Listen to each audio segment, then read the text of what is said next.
Let's be real. Burnout will creep in when you're least expecting it, especially when you're running a med spa, leading a team, and trying to scale your business without it sucking the life out of you. In this episode, Brandon and I are going to be brutally honest about the burnout we've both faced, but also break down some practical tools for you guys to help you stay sane, energized, and in control.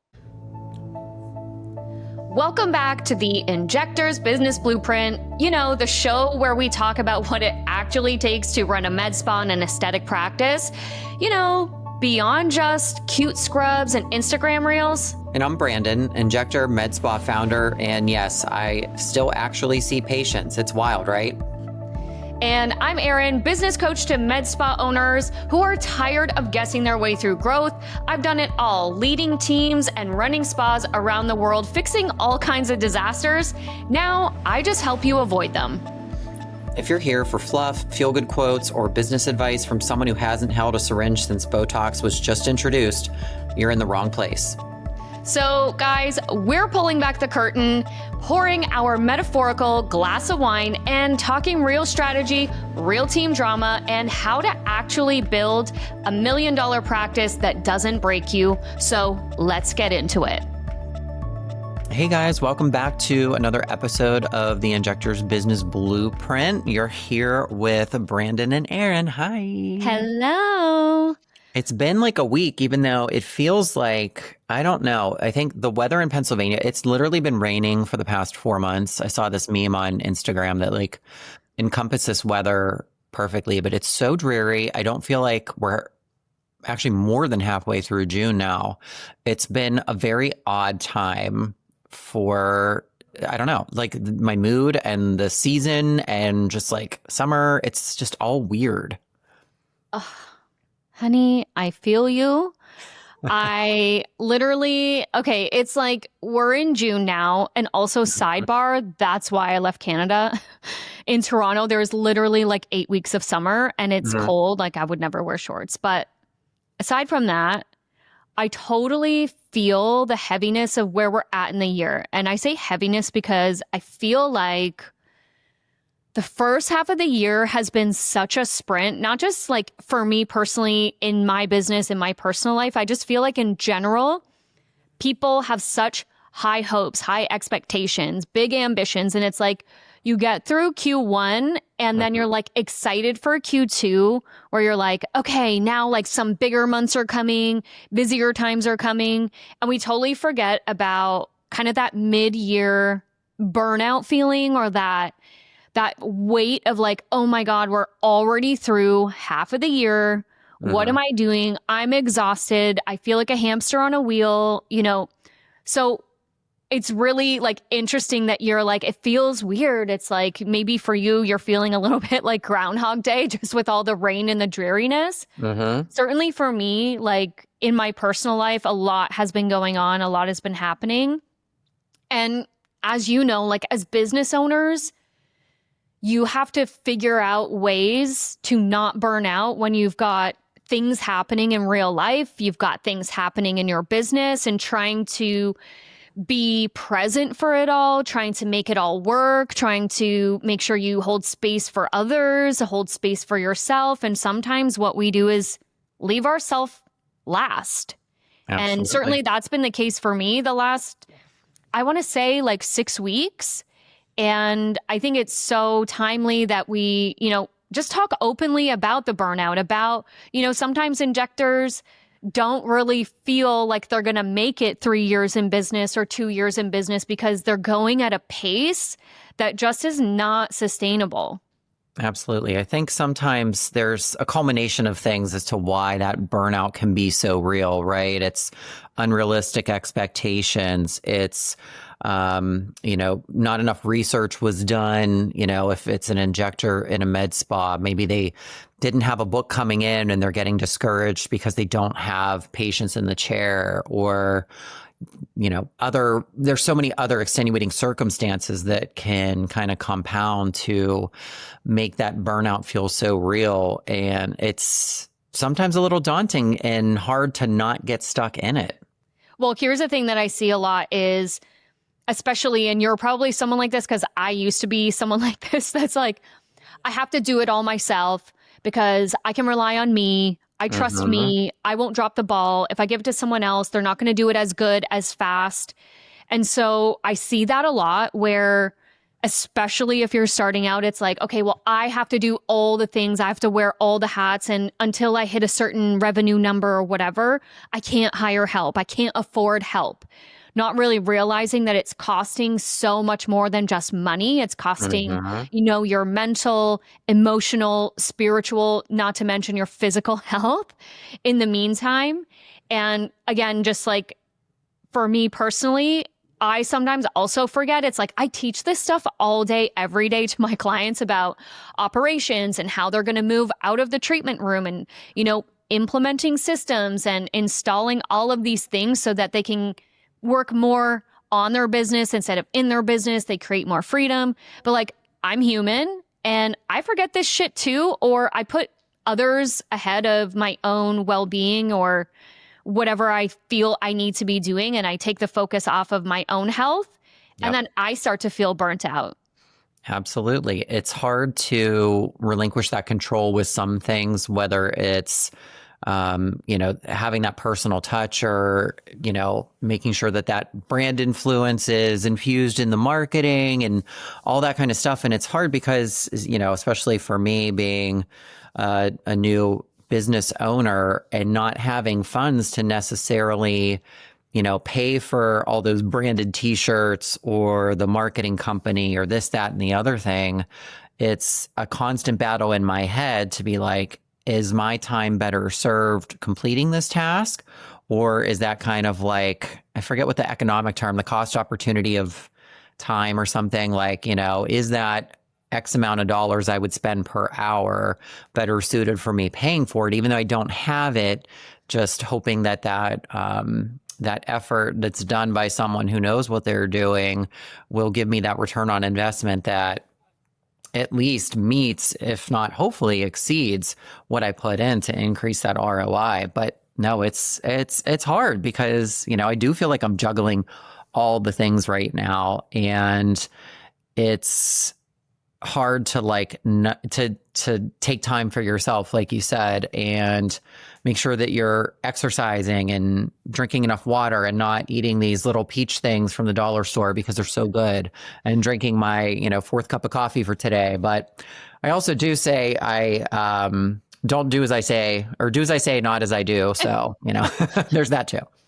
Well, so first, I have to acknowledge, and I love that you have the awareness around the value of your time, and you actually even just evaluate, is this worth my time, or can I actually just spend the money to get this thing done or have someone else do it, because my time and therefore the ROI I'm able to generate through that time focused on something else will yield better results in my business, right? But again, a lot of the time, owners, and especially new business owners, new entrepreneurs, don't exactly know what is the most important thing I should be working on. Am I actually moving the needle forward? And because we're trying to do all the things, we, one, feel like the needle isn't moving. Two, the to-do list never ends. It just actually gets longer. And three, there's never enough time in the day. So what is it that they're supposed to do, right? I think when I look at the people that we work with and the type of coaching that I do, people just come to me so friggin' exhausted. And I always remind people, if this shit was easy, everyone would do it. So there will always be those ebbs and flows. And sometimes I have to remind myself too, Erin, it's okay to take a beat. Hey, your vertigo's coming back. That means you're burning out, girl. So you need to slow the fuck down. And so what are some of those general practices or ways in your schedule, or little things that you do or that you would give as, a little bit of a recommendation, a guide, or things that really work for you? Because sometimes, honestly, Brandon, I'll get a message from you and it's stupid o'clock. And I mean late at night or super early in the morning. And I'm like, how is he up? I could easily compare myself to you and feel like a piece of shit because I'm not up at 5:30 or that I'm not at my desk working at, midnight. But I try really hard not to do that because comparison is like literally the pathway to just feeling like a piece of shit.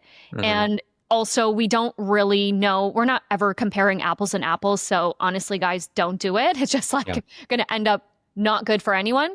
But I just find you're such a highly productive person, and everyone's got their own speed of productivity, but how do you manage, right? Like, how are you not avoiding burnout? I do feel like it's going to happen. But like, what are some of the things that you put into your schedule that are like non-negotiables where you're like, okay, in order for my business to thrive, these are non-negotiables that I need to do with myself to make sure that I don't lose my way or lose my mind?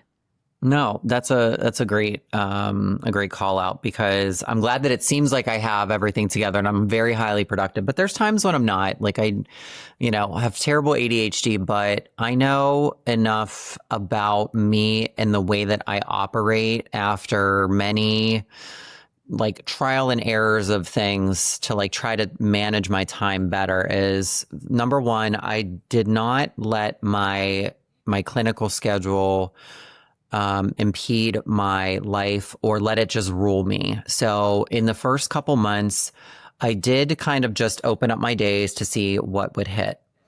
And if someone would ask me something specifically, then yes, I would make accommodations. But right now, in general, I have made my injecting schedule or like my open hours on Tuesday, Thursday, Friday, and Saturday. And I'm trying to, I'm finding that episodic balance. We're going to call it episodic balance because there is no work-life balance. I feel like it's just episodic. Right now, this is working for me. It's new. But like Wednesdays are my networking days because I belong to several different groups, and it just kind of worked out that like Wednesday just went down the shitter real quick because I start off my morning, but like I've also now made like my business meeting is in the morning, and then I go get my hair cut and I go to Pilates. Like that is life. So I've incorporated fitness into my routine. So that's number two. But wait, I have to stop you because Yes. so many people will go, but Brandon, if I'm not open at this time, or if I close at that time, or I'm not available on this day, like I'm going to lose business. What if no clients are available? This and honestly, I'm calling it out because this happens so often where owners get that scarcity mindset that if I'm not like readily available all day, every day, I'm going to lose business. So how did you come to the conclusion or the know-how to give yourself permission to go, here's how I'm going to maybe test my schedule, and then I'm going to create some firm timelines in and around those trends and patterns that I see with bookings? Like how did you get to a place to give yourself permission? Because I feel like a lot of injectors don't, because especially if they're new or they're not as booked as they want to be, they're like, there's no way I could just take a Friday afternoon off, or there's no way that I could have that schedule. Like, and I know that there's going to be some listeners that are like, well, Brandon, they're going to create a narrative in their mind for all the reasons why Brandon can create his schedule that way, but it's not available to them. So like, what was the real life, come to Jesus moment for you where you're like, this is what I'm doing? Yeah, no, that's great. Like because I didn't know what I wanted to do. So like after a couple, months and seeing what would work, honestly, having just latent conversations with patients to be like, okay, like even though I'm seeing you today on a Monday, going forward, my hours of availability are XYZ. Like that's it. Unless you have some sort of extenuating circumstance where someone's like flying in to see you, or if it's like a super high dollar treatment, like let's be honest, I'm not going to come in for 20 units of tox if that's the only thing I'm doing that day. But if you're going to do a full face, yeah, I'm going to make some time. But I'm finding that I'm not getting resistance when I'm just honest with patients and saying, you know what? I didn't know what would hit in this area when we first opened. So yeah, I was here every day. I wasn't there every day, but and going forward, these are my hours. And most people are generally accepting of that because they're human too. Not working every Saturday is a personal preference for me. I don't work all day. I just open up a couple hours and see what hits. If nobody's booking, then I close it. But, I try to make it work for me. I like working Saturdays because the building that I'm in is closed. And so I'd like get peace and quiet. So that doesn't work for everybody, but, just being firm and not assertive, but kind of assertive. Yeah, like and clear. saying that, you're just not working those days anymore. But I think as long as you're confident in your response and you say it in a respectful way, it's not like, oh, I'm not working Mondays because who works Monday? Just be factual. And patients are usually responsive to that. I haven't had anybody, well, I'm going to go see another provider because you're not open this one Wednesday. Yeah. I feel, that's a bit far-fetched, and I know that it's like the worst case scenario, but everyone's brain goes there because it's like, but what about that one person that one time, right? Then they're going to tell 10 people. But you mentioned that exercise and movement, working out. Okay, I watch your stories. I know you're in the Pilates studio. I know you're doing a lot to improve your physical health, which also then, that spills over to your mental and emotional and spiritual health. So run me through your I call it a movement calendar. Did you decide that before or after you set work hours? Because I have a way that I do mine. So I'm curious to know, how do you do your, clinical hours that you're open and available for clients? And how did you quote unquote fit in your personal schedule, the things that must be nice to do? So I'm a morning workout person. So that's, I think, the number one benefit, because I've had a couple, but I've had very few instances where people want to get injectables at 9 a.m. So, it's generally been pretty good where I can just do the classes that I wanted in the morning. And then I kind of made my hours around it. I was like, give me a half-hour buffer so I can get to the office, change real quick, blah, blah, blah. But that was really the premise. And I try to just go during the week, Monday through Friday, and give myself the weekends off. Sunday's nothing. Saturday, I might do something if it's on the way to work. There's another yoga Pilates studio that I started going to. So that's kind of been a little bit of a double-edged sword, because I like it, but it's really tough. And it has me working out even more because I, have an opportunity to advertise myself there. So it's been fun, but also it's killing me because now I'm working out 5 or 6 days a week. But it just means that I can eat my little candy, and there's my justification there. So yeah, I kind of just found the classes that I really like and that work for the way that I want to work out. And then I made my schedule around it. I love that. I do the same. I kind of pick my gym times. So I can't say that I'm a yoga and Pilates person, although I did do a yoga class last night. I'm forcing myself to get out of my gym weightlifting comfort zone and try something a little bit more graceful and feminine. But I also kind of set up my calendar where I did my blocks of gym time first. I did my blocks of walking my dogs. I did blocks of lunch or taking a break, and then my hard stop. And everything in between that was the available time for me to see clients. That I did it in reverse to what most people do, which is completely open their calendar for complete carte blanche for their clients to book whenever they want.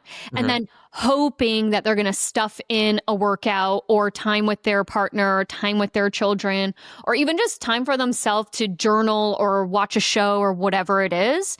So do you feel that, well, one, again, I just go back to how did you give yourself permission to do that? Because I do feel like a lot of people go, well, my clients won't be available, so I have to wait for them to dictate to me. But you just did it the way I do it. But again, I've learned this through years of experience, that you just have to create your own calendar first and let people come into the available time slots that you have. Right. And being clear about that, it does work. It does. But also, I think the most important thing is you started out with the permission that you can build your calendar that way. Absolutely. Is that more because you're confident, or your worth, or what is the difference between someone who makes the time first for themselves, knowing that this is a non-negotiable, I got to take care of me in order to take care of you? Or is it just that, that's just kind of like you didn't see it any other way? Because I know a lot of people struggle with like, who do I think I am to take this time to put toward myself before I make money?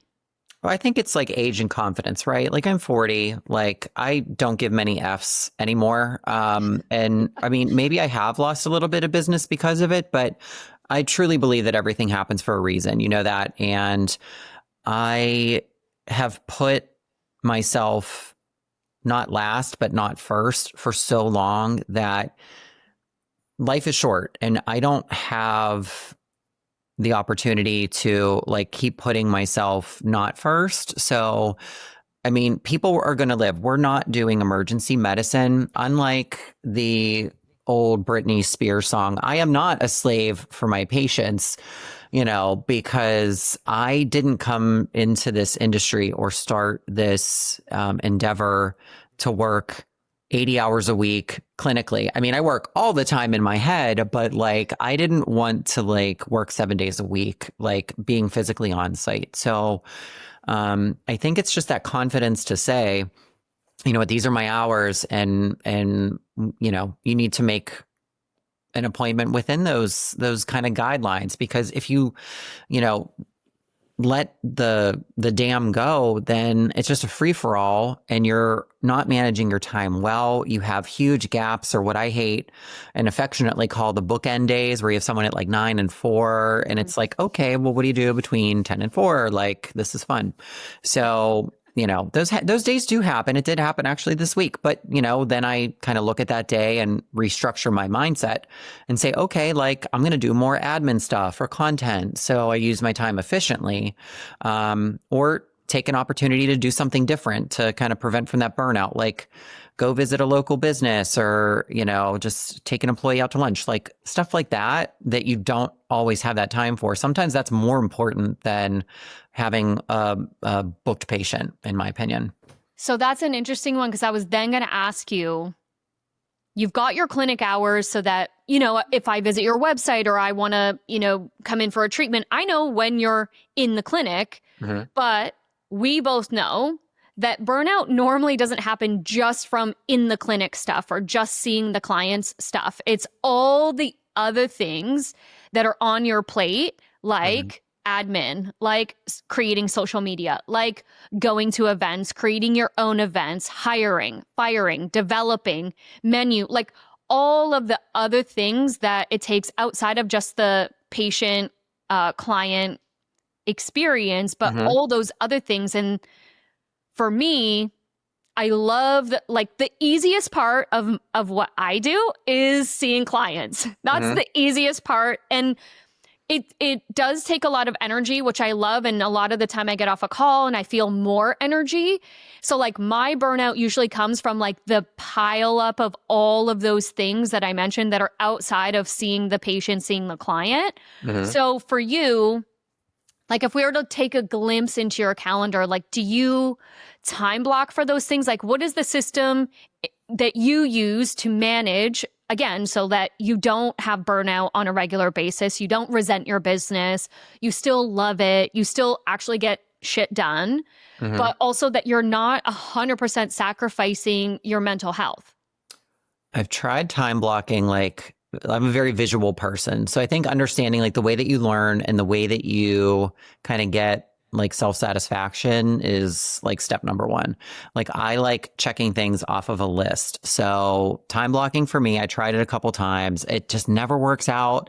Like I wish I could just spend that 1 hour from 9 to 10 on a Monday and like do my website updates, but like my ADHD kicks in and I'm like website updates and then a patient like text. And then, you know, that's just like a whole bird walking thing. So I keep my sanity for the most part with a task management software and being able to check that off or moving it to the next day. Which one are you using? Right now I'm using ClickUp.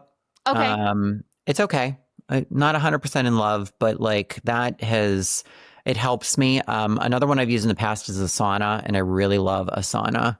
But ClickUp's okay.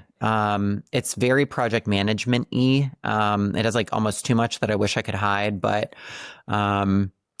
it's doable, and I don't have like my entire team on it, just my fractional office manager, but it helps me. It might not be the solution for everybody, but that's kind of like what helps me keep my sanity. Yeah, we just started using Monday internally for our operation.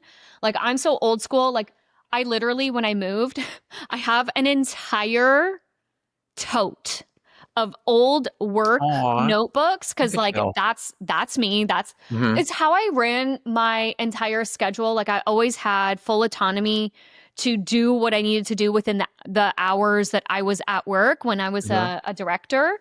And so I'm used to self-managing for a very long time, but I always had these to-do lists. And then, I just like stopped caring about looking at the to-do list. So my operator, Natalie, was like, this is not working for you, and this is not working for me. So, like, Hmm. we're doing a task management software. So, we're using Monday. She's loving it and she's crushing it, which holds me accountable. Like, everyone needs a Natalie, honestly. Hmm. But we're using Monday, and I know it's very similar to ClickUp. And if you're not using a software management tool like that, then there has to be some kind of internal process or internal system just to give you those checkpoints and balances of what's getting done, what's a priority, what's a wish list item. So we have things categorized in a way that we can see what is moving the needle this week that's the most important or a thing of priority.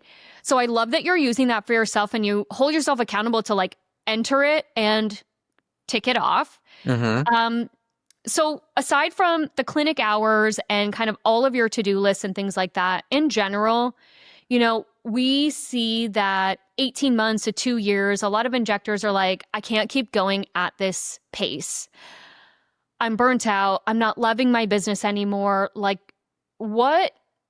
I know you're not there in your own business, but you were running a med spa for a very long time. Hmm. What are the things that just helped overall in terms of operations, smoothness, like people that on the team, you come into work and you just feel good about the work that you're going to do that day. And that when you leave, you feel like you're actually leaving work and you can move on to other things and make space for other things in your life. That really, it just feels not like a job, but like you had an accomplished day, you had an accomplished week. And so, as a former clinic director and office manager, what were the things that helped the team and the operation feel like that so that everyone just didn't get burnt out and they still really enjoyed their job? I think keeping things kind of fresh and innovative is one way to not only like surprise and delight your clients, but keeps it from being like, okay, today's talks, slips, talks, filler talk. Like, you have to have like, think of a new membership, bring on a new product. Like, I feel like doing some like marketing or, I know dancing on TikTok is not for everybody, but like you can have fun with that. Like, I want to go to work and have fun. It doesn't need to be all, this, that policy procedure, blah, blah, blah. Like, you have to have fun. You have to engage with people. So, taking that time and building that into a day or a schedule, I think is very important. You don't need to, have the same day. It doesn't need to be like Groundhog's Day. And I don't think any place in aesthetics should ever be like that, but just, finding some way to shake it up. And I think for me to like feel accomplished in a day is to have as much organization and like cleanliness, like, organizing everything, charging all the iPads, putting everything in its place so that when you walk in, it's kind of like making your bed every day, which I Mm-hmm. don't do. It's if like I walk into my office and it's like all nice and clean and pretty, like that just makes you feel good. If you walk in and it's chaos, there's boxes everywhere, that trash you forgot to take out that day, like you're already walking in a bad way, in a bad mood. So you're probably not going to have that best day. So, that's probably like just two of the things that really make me feel energized. Um, and, maybe responding to some good Google reviews, putting like hearing some of that good feedback and, responding to those people that take that little bit of time to critique your skills, your office, whatever, like just giving them a little feedback too. That always puts a little pep in my step. Yeah, I love that. And so one thing that I always like remember as such a gem of my day, was I had like a daily briefing, actually twice a day. I had a daily briefing with my teams. But even now, like the way that I work with clients and what we teach inside of our program is the communication, the daily communication that starts with the team, that starts from the leader to the team to really like focus in on our energy and what we're going to accomplish in the day. So I know like there's a lot of people that will feel lost every day. Or like you said, you're like, I feel good when I walk into my office is tidy and things are put away. But like, what if there's someone listening to this and they have a team that's like not showing up? They're not doing the laundry. They're not putting things away. And they feel like all they're doing is babysitting and they're like picking up after these adults. And they're like, you know what? This would be so much easier if I just stayed a solopreneur and did it myself. So what you mentioned was like how you feel accomplished. One of my things was like, if I gave everyone something to focus on, and so sometimes it was like I would come in with a quote of the day because like I'm a nerd like that and I do enjoy reading, and it would be like a quote that kind of moves people or reminds them like, hey, it's not like the end of the world, or like, oh, I get to contribute or I get to have an impact or whatever it is. Even sometimes if I didn't have a quote, it would be like, okay, let's take one of our brand standards or one of our values and let's focus in on that this week. Is like one of, as an example, one of our values is that we don't lead with your ego type of thing. So just daily touch points of communication with my team so that they felt like they had some direction. Or again, even for you, right? It's like, I love a clean office. So maybe it's leaving the night before together collectively going, okay, let's all restock the rooms, clean up, tidy, put things away so that tomorrow we all feel really good about coming in. I know it's easy to do, like I find, and I want to get your opinion. I find it's easy for us to feel inspired to do those things with our clients and for our clients. But when it comes to our team, sometimes we completely drop the ball. And it's like we focus on the client having a great experience, and then we forget that it's part of our job as an owner, operator, and now leader of a team that we have to guide that day so that everyone can get the shit done that you need them to do, so that when you leave work, you can actually hang up your hat at the end of the day and go be a mom or be a partner or, go Netflix and chill or do the thing, go to Pilates, right? And do it with a peace of mind.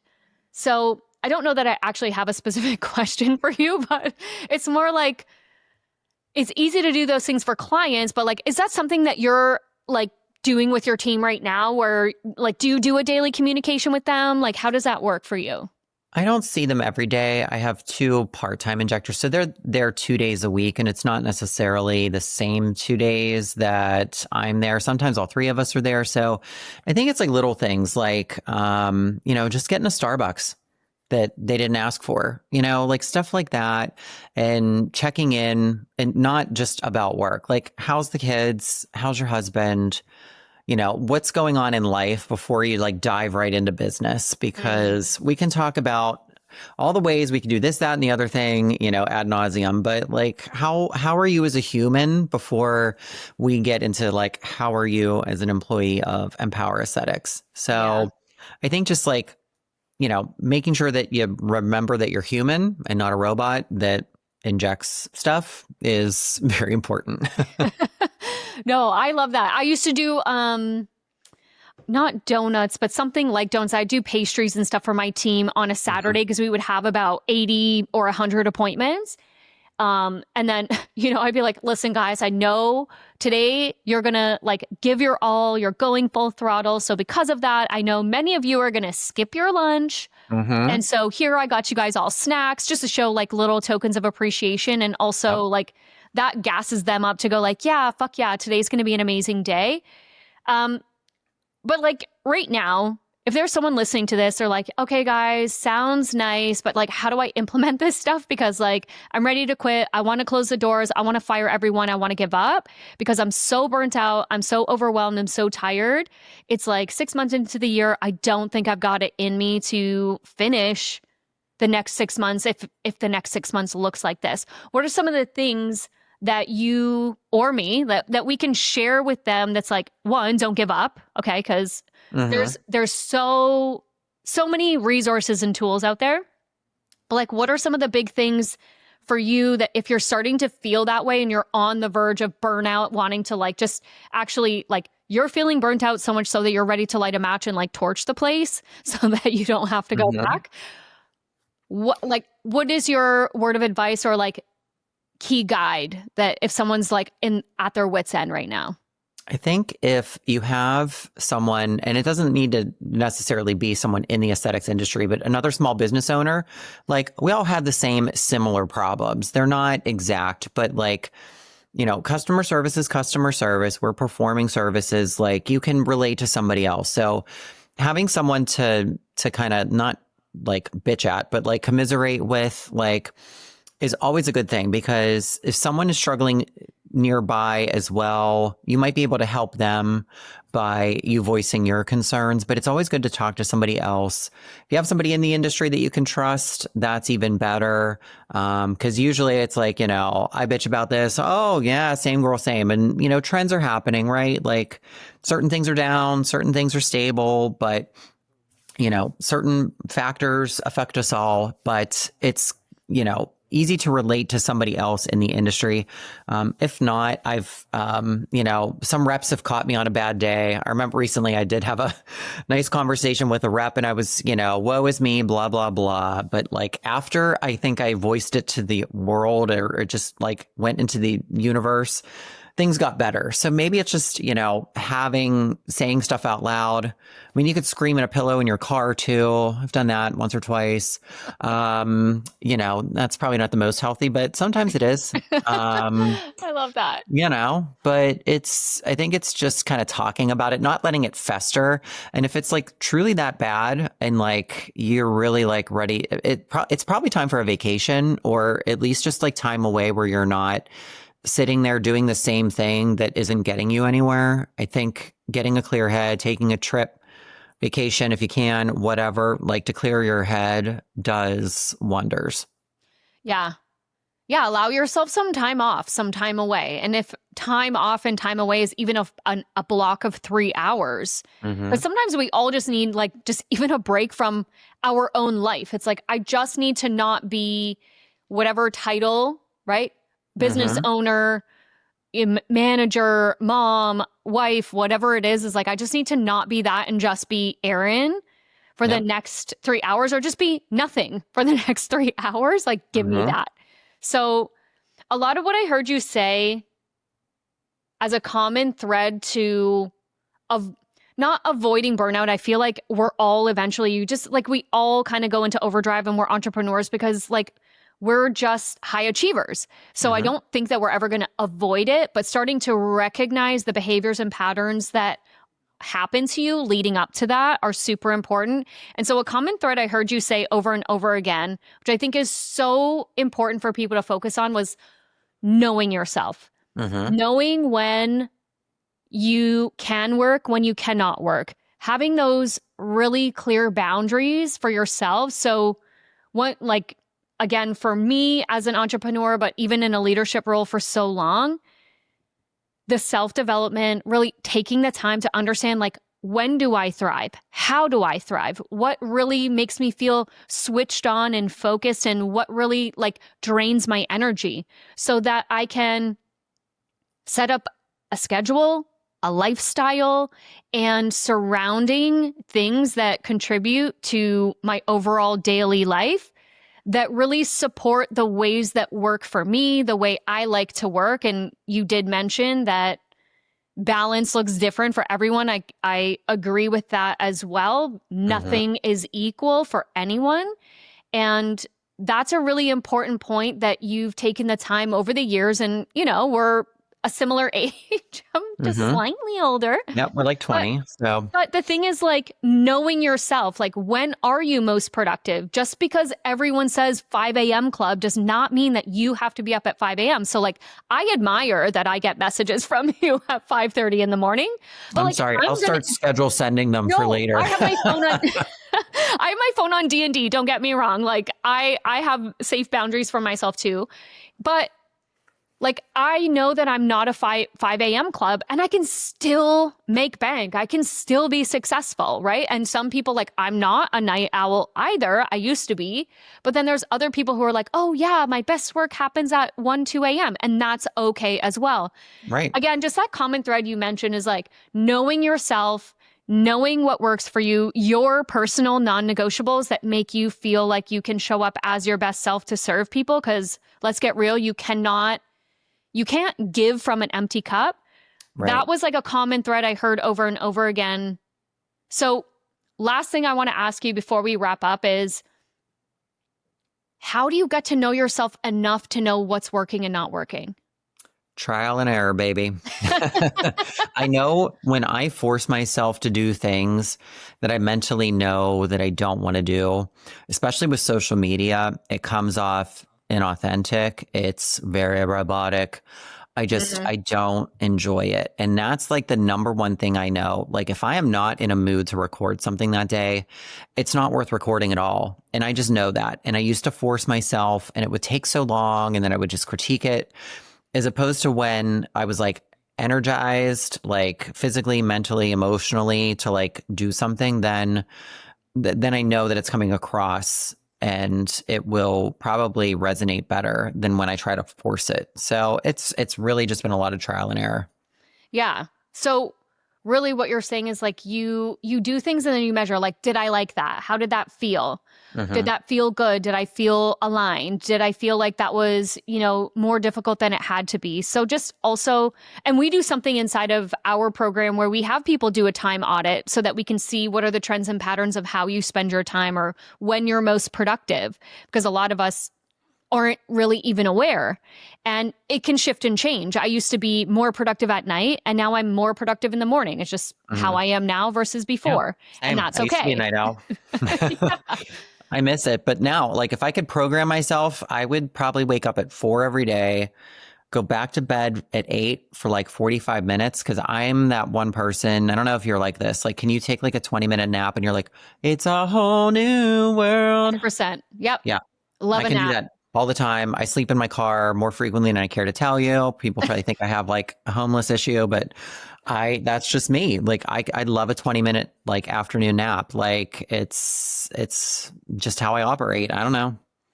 Yeah. So I think obviously like we covered a lot. Like the main thing here is that I know halfway through the year, people are feeling the weight, they're feeling the heaviness. They're also feeling a little bit of the slowdown. So they're going in panic mode, which might mean that they're now trying to go into like hyper productivity when they're not feeling productive.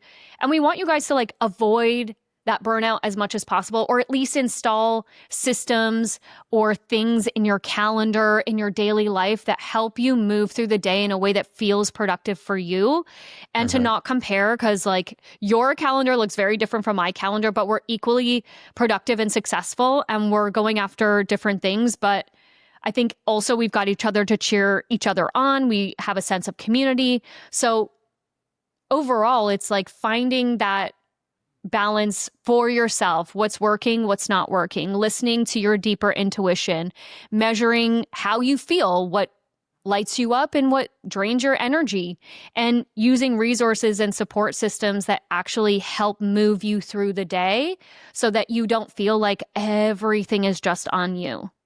Absolutely. And I think using this time that may be a little bit slower to your advantage to put those things that you just mentioned into place is just another example of everything happens for a reason. Like, if you're going 100% full steam all the time, like, it's just not sustainable. Love it. Well, hopefully you guys took away a lot of gems today, and we're always here to support you. You can reach out to us at any time at the Injector Business Blueprint on all the socials. Until next time. Thanks, guys. Bye. Bye. That's a wrap on this episode of the Injector's Business Blueprint, where we turn chaos into clarity. If you got value from today's episode, hit subscribe, leave us a review, and share with another injector or med spa owner who's ready for real talk. Check us out on Instagram at InjectorBizBlueprint. Until then, stay blessed to be stressed.